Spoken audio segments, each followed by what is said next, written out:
and then you can know how many people have gone to that particular page. Karen? So you should put the personnel URL on their LinkedIn page? I don't think that's a bad idea. In this case, what I'm recommending is that on the website they have their own unique URL. But yeah, I think that's probably a good idea, right? So if somebody's reading somebody's profile and they want to learn more about the company they work for, you could link directly right to that person's page, whereas traditionally you would just link to the home page. I think you just need to think through strategically, where do you want a visitor to land first? Do you want them to land first about this particular person, or land first maybe on a home page? So projects that have people links, we're not doing so well, 4 to 3. I think this is a great opportunity. How about you guys? Are you including your people in relationship to projects? Good. Services, again, having a person there I think is good. You can do it in a lot of different ways. You can have them off to the side, the ability to link LinkedIn them, to email them.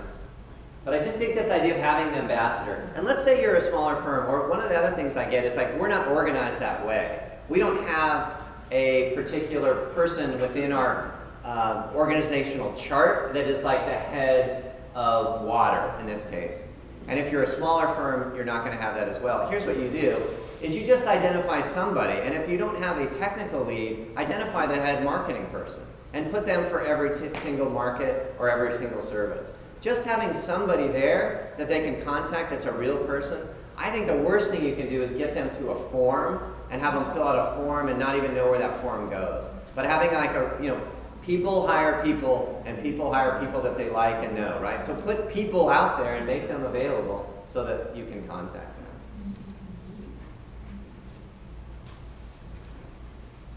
And make your people likable and not super stiff and corporate. So for the Murray Smith site, we're identify, so every quarter we update, this is on the home page, you get to learn about their team, and then we feature particular individuals.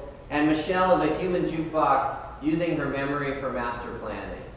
And Gabe is a transportation guru and the next Vanilla Ice, ... read more. Like, who's not going to click on that? Why is he the next Vanilla Ice?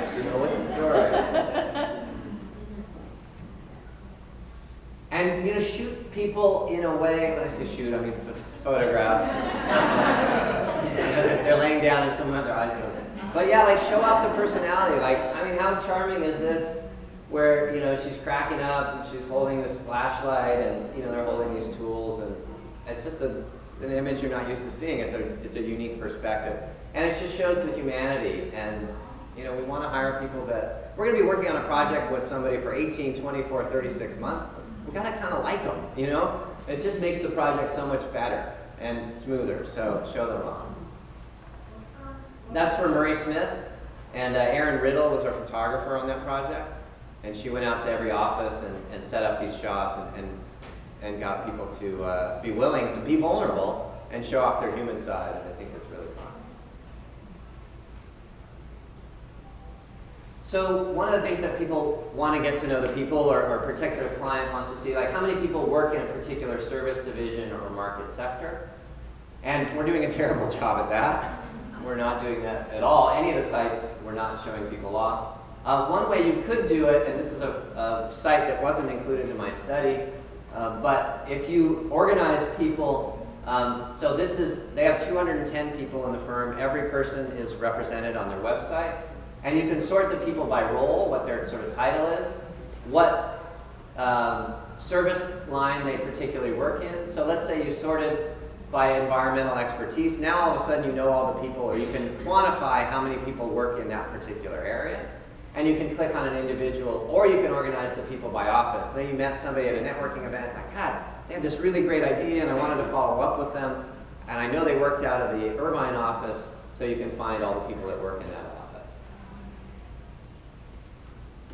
So what I was curious about is, on websites, are firms showing off just leaders? Are they showing off all the people? Or are they showing off none of the people? And here's kind of how it broke down.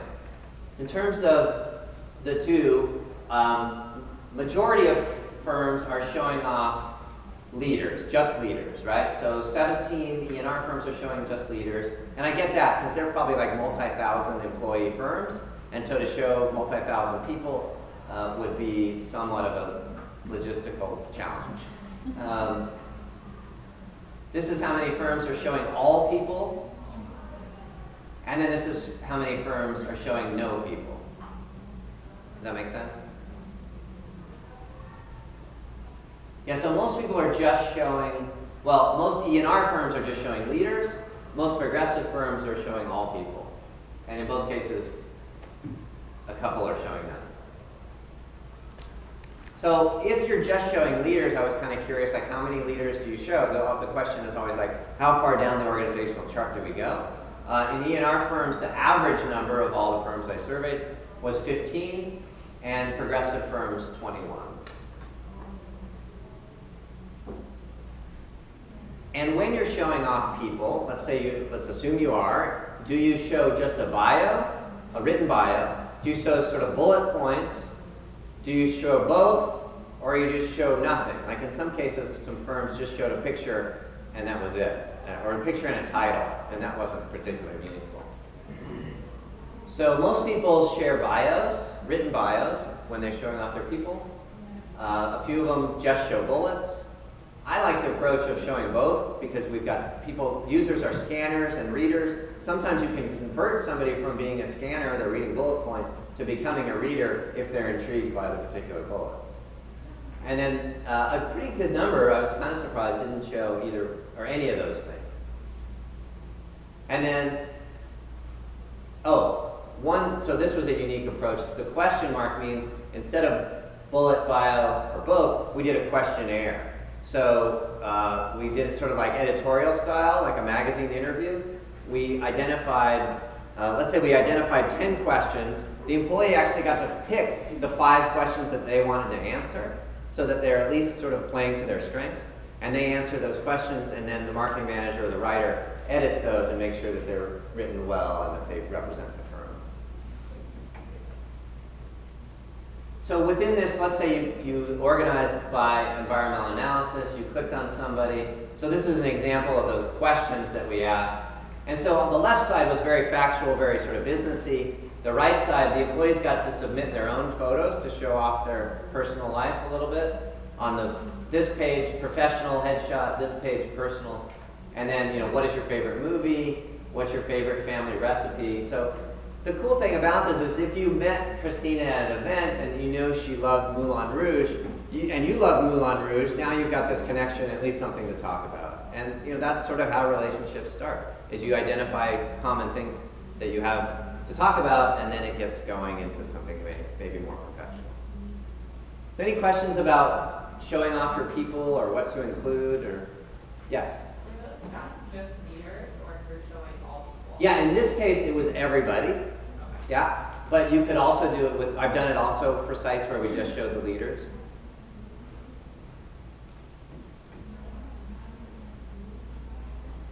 So yeah, this was another example where we let the employee identify or submit their own photo. So they had a professional headshot, and then they have something that shows off a little bit more about their personality. I'm a big fan of the sort of more toggle because when you see a sea of text, it feels like a lot of work. But when you see a little bit of text, you're like, I'm going to read that, and hopefully we've hooked you. And then you click on the more toggle, and it releases another paragraph of information. So quality, we looked at, is the site hard to navigate, outdated, low budget, slow, etc. We did pretty well in this area.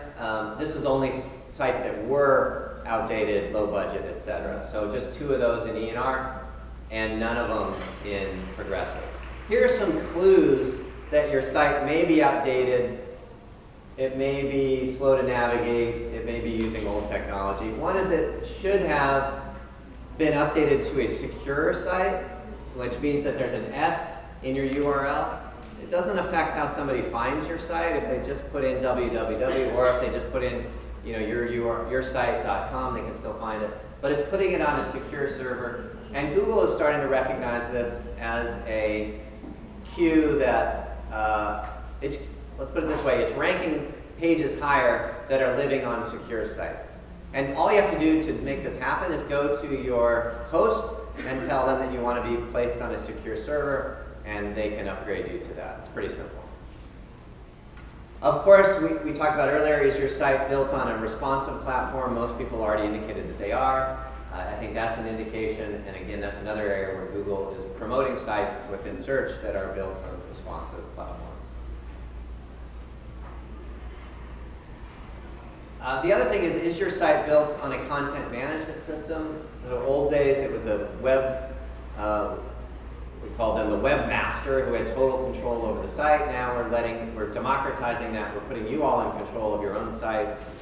And when we do trainings before we hand over a site about how to use your particular content management system, we really try to have more than just a marketing department there. We really think like HR needs to be in that training so that they can take ownership of the people section or the HR section of the site. So then if a job listing isn't on the site, it doesn't become a bottleneck problem. It's not marketing's fault, it's HR's fault because they've been trained how to do it, and now they should be able to take ownership of that particular area.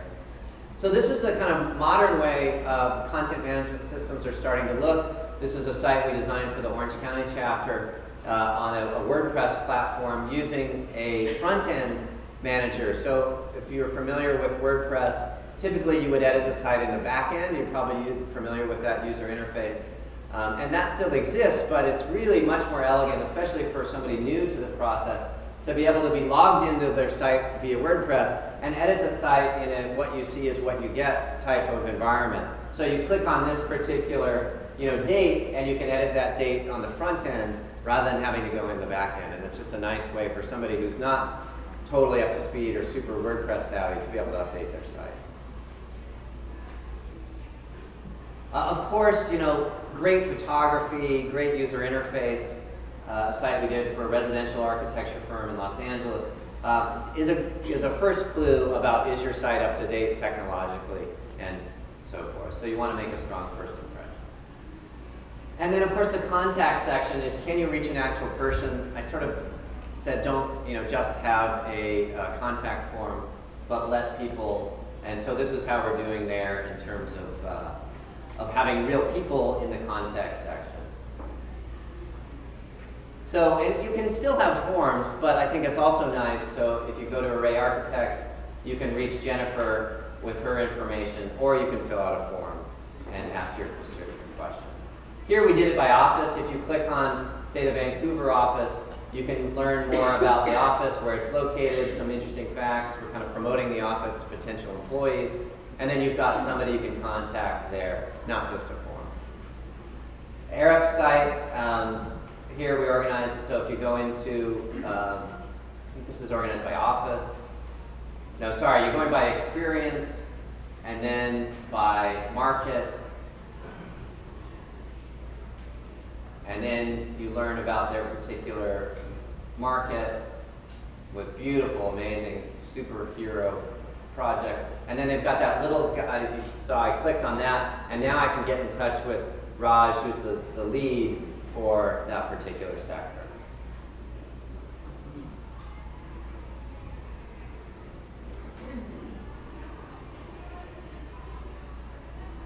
You can learn more about projects, and then you can read about expertise. And then if you didn't get it, it pops up again, and we can learn more about it. Certifications, let's just pass over that, not that fascinating. So these are some things that I think you should think about that weren't asked in the study by the SMPS Foundation, but I think are really important. One is culture. I mentioned before, we're in this war for talent. You really have a website to help recruit great clients, but you really should also think about your site as a tool to recruit great people, because both are critical. So the way to recruit great people is to share your culture. HDR has this whole section within careers called Life at HDR. You can search jobs, you can learn about benefits. These are all unique pages. Learn about life at HDR, the fact that you can be an employee owner, internships, and I think they've done a great job of that. So just kind of showing that off real quickly.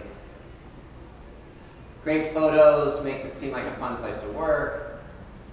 You've got this nice scroll bar with videos to learn more about what it's like to actually work there. Video is super powerful when communicating culture. Testimonials of individual people that work at the firm.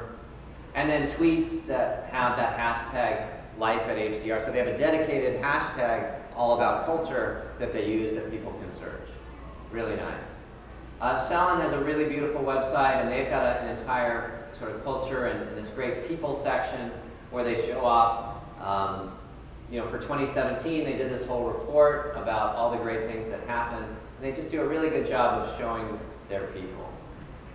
So in terms of promoting culture, actually, I forgot, I did study this. E&R firms do pretty well with about 13. Progressive firms tend to do better with about 17. So how about you guys? Do you have areas on your site for promoting culture? I think you should. So content marketing is another way to sort of demonstrate, let somebody get to know how you think and how your firm approaches a particular area, topic, market, service by demonstrating your expertise.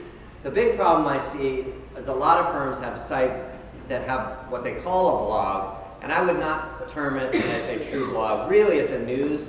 It's a place for you to put project wins or new hires, and those things are important, and I think those should exist. But I don't think that that should be the majority of the content that you're posting, because I think that's sort of all about you. I think you should be offering useful content, thought leadership that helps somebody do their job better, and it should be articles that allow that person to learn more about your firm and learn about your particular approach. So put those in there, and I think those should happen at a ratio of like 5 to 1. So 4 useful articles to every one all about us, new hire, new project. It's sort of like a relationship. When you meet somebody and all they do is talk about themselves, they're not very compelling, right? It gets a little bit old. You want to kind of know, you want them to ask questions about you or share things that could make your life or your job a little bit better. So a site should attract, it should demonstrate, connect, and convert, and thought leadership and content marketing is just an amazing way to move somebody along this. You can attract them because you can put something, an article that's searching, and somebody can find out about your firm without even knowing about it if they put this query in that you've matched in your blog post. You can demonstrate your expertise before they hire you by showing that you know about a particular topic. That'll hopefully form a connection. And if you have a call to action, if you have an ability for somebody to sign up for future thought leadership, maybe through a forum or signing up for your mailing list, that's the convert part. I'm not talking about e-commerce. Nobody's going to put your services in a cart and start signing up right there. This is how many firms that I determined have true blogs, and by true I mean actually content marketing, thought leadership, not just we won a project, we hired somebody. How about you guys in terms of true blog, would you say? Oh good, that's awesome. Array has done a really good job about this.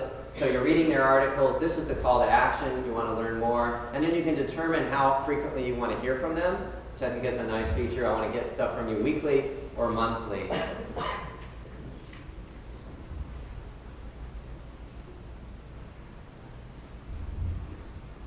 Arup has done a great job with their thought leadership. They've narrowed their thought leadership and their content marketing, as vast as they are in terms of breadth of services and markets, into 4 themes, and I love this. They're taking on kind of the world's biggest problems in terms of how do we manage cities, energy, transport, and water.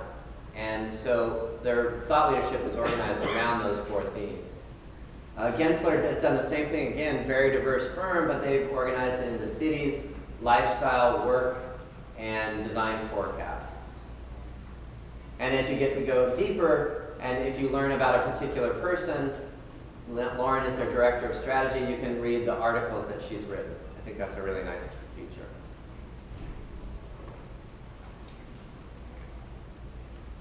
Even within their particular markets, they've organized their content marketing there. There's a tab here. So within corporate campuses, you can see their projects, you can read news, and then they divide it out into research and insight, which is what I call a true blog.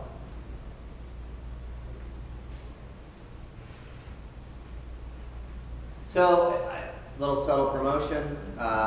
If you haven't heard it yet, Josh and I host a podcast called PSM.show.